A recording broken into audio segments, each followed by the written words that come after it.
Please rise for the pledge.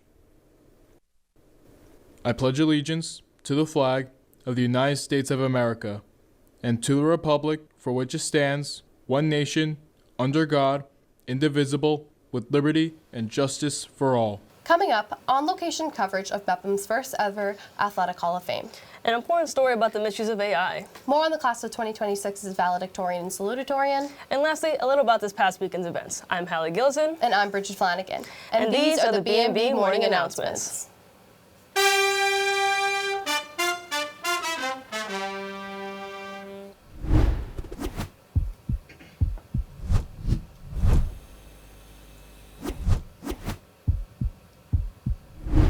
Good morning, Mepham. Brigid, how much fun was homecoming last week? I had a blast at the dance in the game.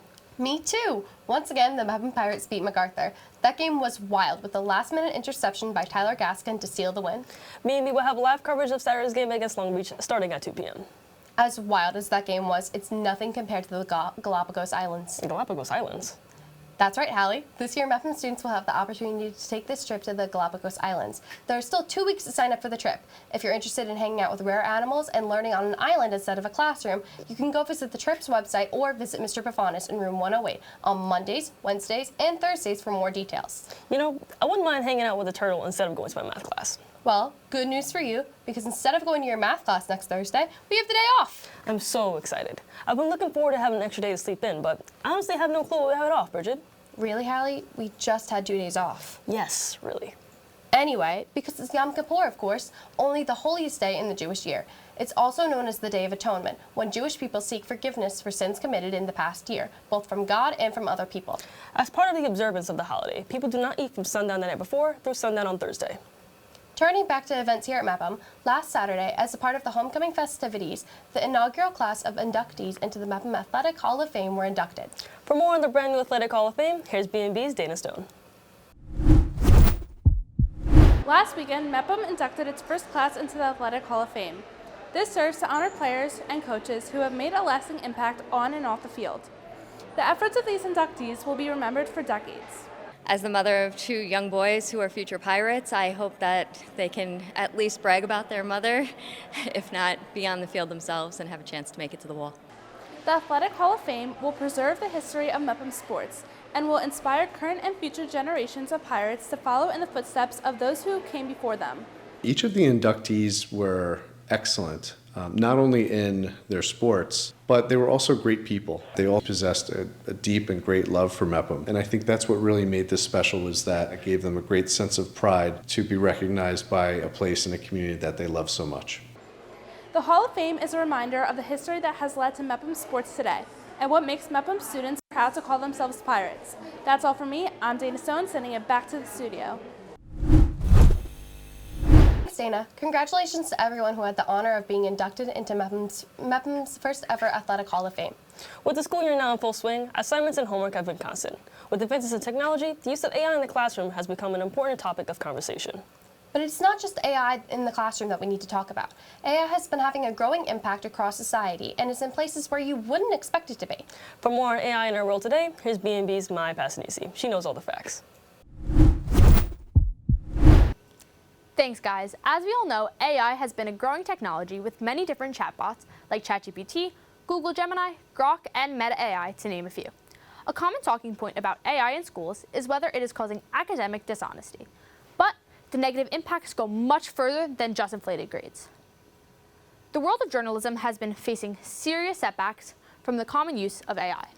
The news industry saw 4,900 job cuts, roughly 10% of all the journalists employed across the country. In addition, The Intercept reported their website traffic dropping down 63% as a result of Google's AI overview being used more than links to websites. If people rely solely on summaries or reporting sites, we'll lose revenue and the ability to go out and gather information. Recently, the true effect of the misinformation spread by AI was shown following the assassination of Charlie Kirk, when 10 posts by Grok, the chatbot on X, misidentified the suspect, citing imaginary stories from the New York Times and the Wall Street Journal as proof prior to the release of his identity. By the time Grok generated a response saying it was mistaken, posts with the wrong name and face were circulating X. With AI causing these many detrimental problems, it is important that everybody reevaluates how they are using it and the ramifications that follow. That's all for me. I'm Mya Passanissi, sending it back to the studio. Thanks, Maya. Thankfully, I never use AI, unlike other people I know. Tell me about it. AI is such a terrible thing, especially with all the misinformation it's been giving me. People I know. You know who's definitely not using AI? The valedictorian and salutatorian, of course. You're so right, Hallie. Congratulations to Gillison Singh and Sophia Kaba for being named the class of 2026's valedictorian and salutatorian. Honestly, I never really envisioned myself. It was never my goal to be number one. So, I just befriended my teachers. I went to extra help when I had to. I made sure I understood all the material before I left the class, and if I didn't, I made sure I understood it before I walked in the next day. And I just did all my homework. I turned my assignments in on time, and it was great, to know that the hard work and dedication for the past 3-4 years it paid off. So. Congratulations once again to such an impressive achievement. It must be hard to have fun and keep your grades high at the same time. You're so right, Hallie. But I know for a fact they're still having fun because I saw Gillison at the street fair this past weekend. The Bellmore Street Fair took place last weekend from Thursday night to Sunday night. There was a variety of entertainment, local street vendors, and treats for everyone to enjoy. Hallie, that sounds very familiar to something we have at Mepham here every year. And what's that, Brigid? Mepham's very own Pirate Fest. Every year we have booths for all different clubs with all different activities and foods, and ranging from glitter tattoos to cotton candy making. That sounds awesome, Brigid. It's so upset I won't be attending next year, though. Me too, Hallie. But I think there's still a couple events we haven't talked about yet. Of course, Brigid. How could we ever forget about sports? Here's Jerry Broxmeyer with more.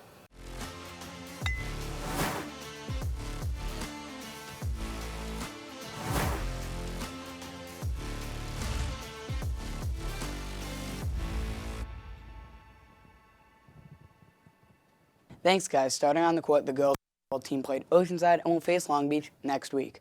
The boys, in search of their first win, face Valley Stream North and head home to play Hewlett tomorrow. To the field we go, where the boys soccer team faced Glen Cove and will take on Call Place this weekend. The girls face Plain Edge and later today take on Bethpage. Lastly, to the undefeated Pirates football team, as the 2-0 Pirates face the 1-1 Long Beach Millions in BMB's Game of the Week. In case you can't stop by, you can catch the coverage on the BMB YouTube channel. Thanks, Jared. Are we going to be seeing you at the game this weekend? Yes, you won't physically be seeing me at the game. You'll be hearing me on the broadcast. I'm really hoping we have good weather for the Pirates game against Long Beach on Saturday. Me too, Hallie. I wonder if Brett McGovern would know. You're right. Here's Breezy Brett with this weekend's weather report.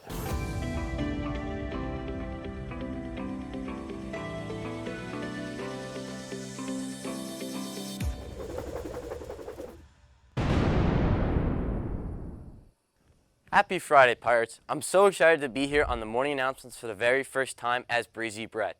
Don't worry though, the name is just for fun. I promise I won't be hurricane force winds in the halls.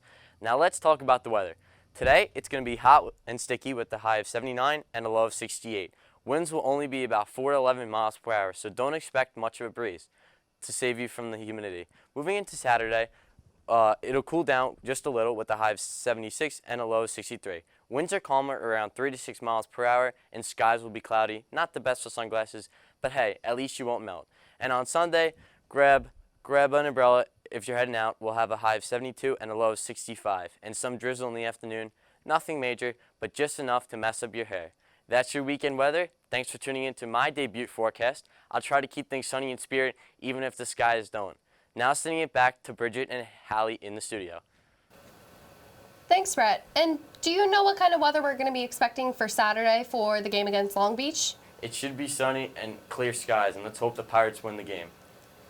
On our last note, I think that's all we have for this week. What? How could this episode be over already? Sounds like a you problem. Anyways, these have been the BMB Morning Announcements for Friday, September 26th. Have a great day, Pirates. Yay! It's done. Made it. No. You know what? I don't get what she does this. Froze on air! I love that. We didn't rehearse anything. No. I'm just gonna push Hallie, I think. I think that might be the better idea. No, wait. Okay. Oh, I'm still here. Okay. I'm not making a 6-7 joke, Jake Maxwell. All right. Nice job, everybody.